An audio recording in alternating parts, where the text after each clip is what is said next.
Poppy আমার পরিবারেরই একজন, বললেন ওমর সানি।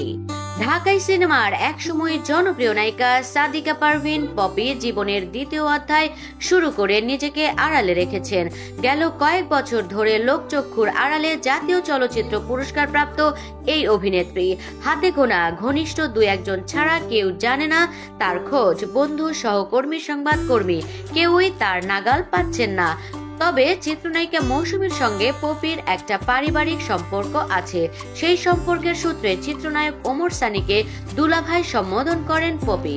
বৃহস্পতিবার পপির জন্মদিনে ওমর সানি একটি স্থির চিত্র পোস্ট করে ফেসবুকে লিখেছেন, শুভ জন্মদিন পপি, যেখানেই থাকিস ভালো থাকবি, আমার পরিবারের একজন, শুধুই দেওয়া শুভ জন্মদিন পপি।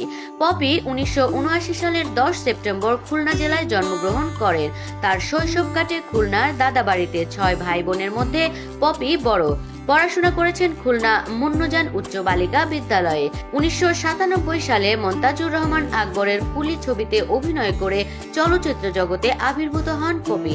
ঢাকায় চলচ্চিত্র ইতিহাসে অন্যতম আবেদনময়ী এই অভিনেত্রী এ পর্যন্ত বহু চলচ্চিত্রে অভিনয় করেছেন। তবে মেঘের কোলে রোদ, কি জাদু করিলা, গঙ্গা যাত্রা চলচ্চিত্রে অভিনয় করে শ্রেষ্ঠ অভিনেত্রীর 3বার জাতীয় চলচ্চিত্র পুরস্কারে ভূষিত হয়েছেন নায়িকা পপি।